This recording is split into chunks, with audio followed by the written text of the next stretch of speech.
Hey guys, what's up? It's Robin and welcome to the Robin's Nest. Today on my channel I have a very highly requested video for you guys, and I am so sorry it has taken me so long to make this one, but today I am finally going to show you guys how I make my American buttercream. It is just so simple and works up super quick, so let's get right into it.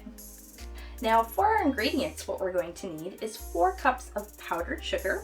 We have half of a cup of unsalted butter, half of a cup of shortening, 1 tablespoon of clear vanilla, 2 tablespoons of water or a liquid of your choice, and I also have a pinch of salt, which is about 1/4 teaspoon of salt. So we're going to start by adding our butter to the mixer, and we're going to get that whipped up really good and nice and fluffy. And we're also going to add our vanilla and our salt and make sure that's all incorporated really well.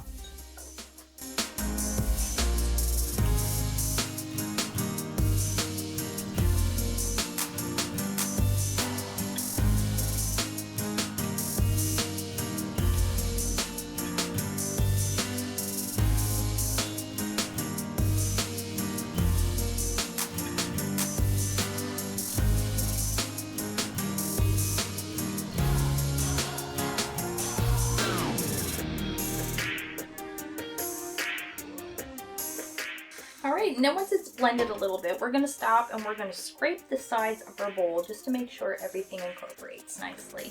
And then we'll start mixing again. And you're going to want to do this a couple of times just to make sure. Alright, once your butter is nice and fluffy and it is lightened a couple of shades of color, and you'll notice, see how nice and white that looks now? This was a little bit yellow when I started. That's how you know it's ready for the shortening. So we're going to toss in our shortening, and we're going to mix that up as well, and we're also going to scrape our bowl a couple of times in between. So I'll catch you once that's done. Alright, our butter mixture is all ready. It is nice and light and fluffy, and there are no lumps of shortening remaining whatsoever. That's how we know it's ready for the sugar. So for this next part, a lot of people like to go a little bit of dry, a little bit of wet, a little bit of dry, a little bit of wet. I don't have that kind of patience. I like to just kind of dump it all in. So we're going to take our 4 cups of sugar and we're going to dump that right into the bowl. Then we're going to pulsate our mixer on low so that way it doesn't kick up all the sugar. And then once that's just incorporated, I'm going to add my liquid and then I'll show you guys the final result.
And there you have it, guys. It really was just that simple, just like I said so. And look at it. It is so light and creamy and fluffy. And I haven't even added any white food coloring yet. And I don't even really think I need to. It is already so white. Just awesome. So I hope you guys try out the recipe and I really hope you enjoy it. And if you did, you know what to do. Leave me a thumbs up and don't forget to let me know what you think about it in the comments section too. And if you happen to try it out, I would love to see your creation. So tag me on my Insta at the Robin's Nest 83. Thanks for watching, guys, and don't forget to subscribe. Bye bye.